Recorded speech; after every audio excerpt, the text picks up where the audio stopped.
KU crews just arriving to this house here in the Mount Tabor neighborhood that we have been at for most of the day. You can imagine the amount of sheer force and wind strength it took to rip up this tree, and with it, that concrete slab.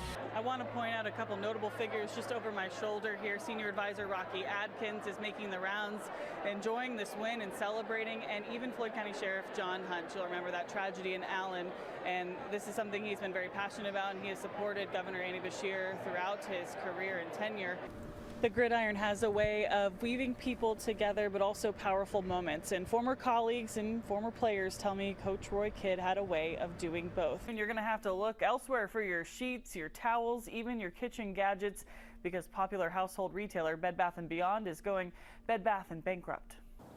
As we have learned, police believe that this was a lone shooter situation who had some type of connection to the bank, whether that be a former or current employee. That information is still being discussed and worked out at this time, but we have seen an outpouring of support. Senator Mitch McConnell tweeting that he is thanking the first responders for their bravery and service. He believes that they saved lives today. Officers did have to put some neighboring schools on a soft lockdown as a precaution because, remember, they did not know where this man had gone.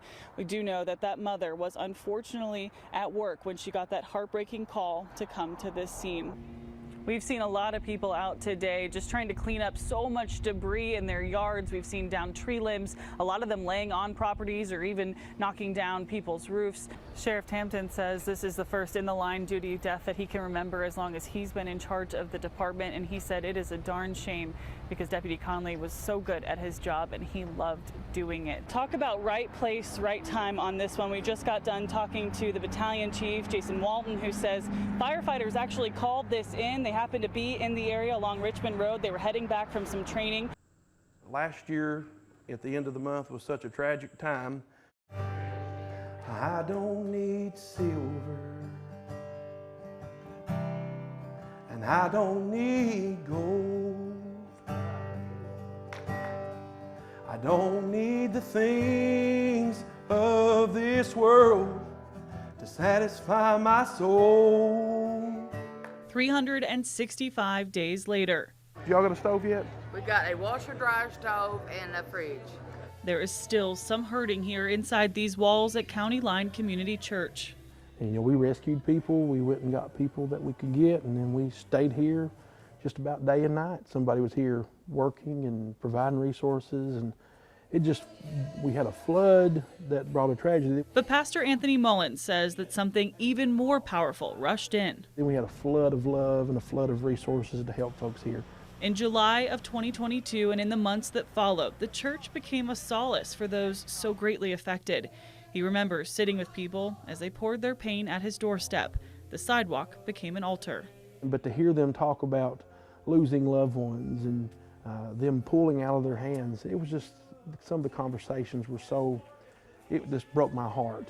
While he tried to be a pillar of strength for others, he was also in the midst of his own heartache. His aunt, Vanessa Baker, remained unaccounted for. Search and rescue crews from all over the state spent hundreds of hours combing through debris. We're not going to give up and keep trying, and we're still holding out hope that somewhere, somehow, they'll find her because they need closure so bad. And I never thought that July of the next year we would be sitting here having a conversation saying they still have not located her remains.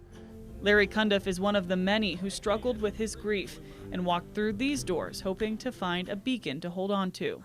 His home broke apart that stormy night. Separated from his family, he clung to a tree branch, waiting to be rescued by the Air National Guard.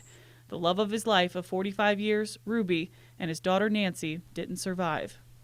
They have risen from that, been able to secure the new home and find faith for themselves, get right with the Lord, and being able to rise above it. It's not been easy to get to where they've gotten to today. It's been tough. It's been hard on them. His daughter Mindy is now all he has left. He tells me his life was spared so that now he could be saved. In some ways, it seems as though time has stood still. It looks like nothing has happened because those homes are still sitting there open and flooded, and where I work there's RVs still sitting there that families are still living in a year later that have never been able to make that first step to get a permanent residence back. And while there is much more work to be done, he tells me that's where their family of faith comes in.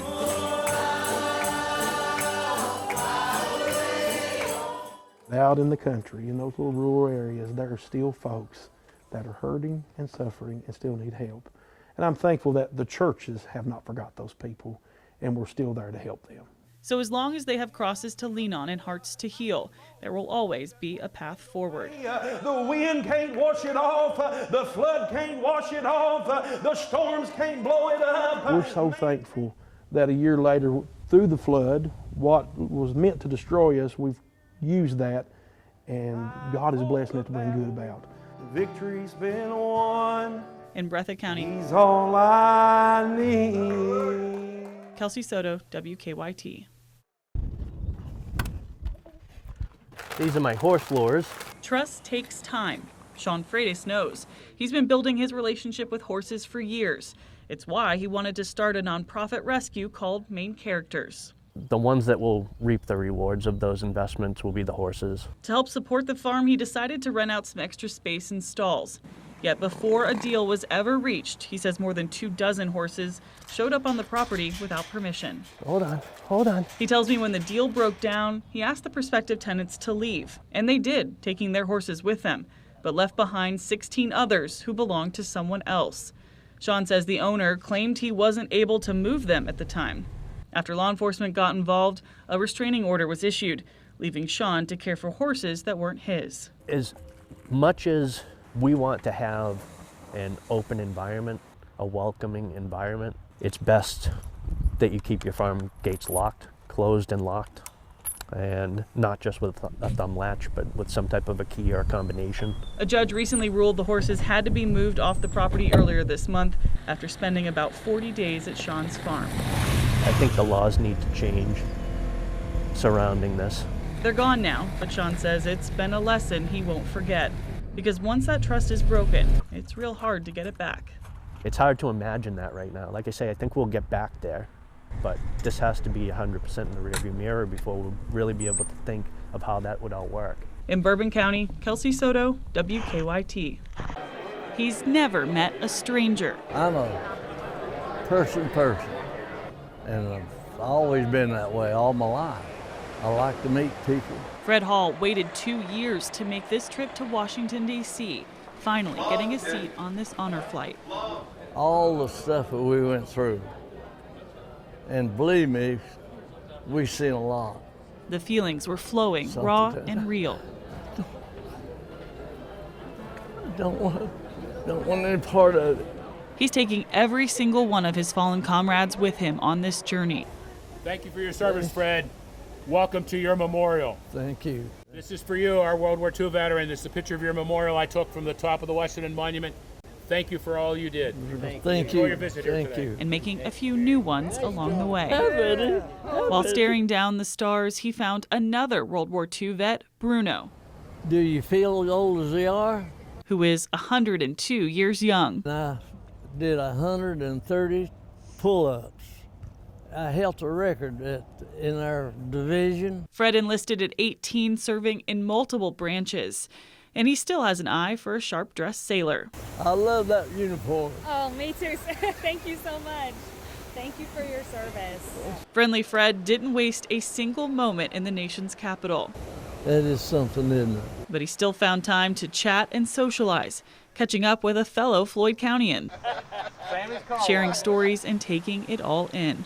Hey, are you Doing okay? are you getting tired? No, you. Oh, no. Now at 96, those years of service have sewn him and all the other veterans together, a thread woven so tightly it can't be undone. Oh goodness, that's the most important thing that you ever had, is friendship and love. You gotta have that. We are quickly losing an estimated 180 World War II vets each and every day.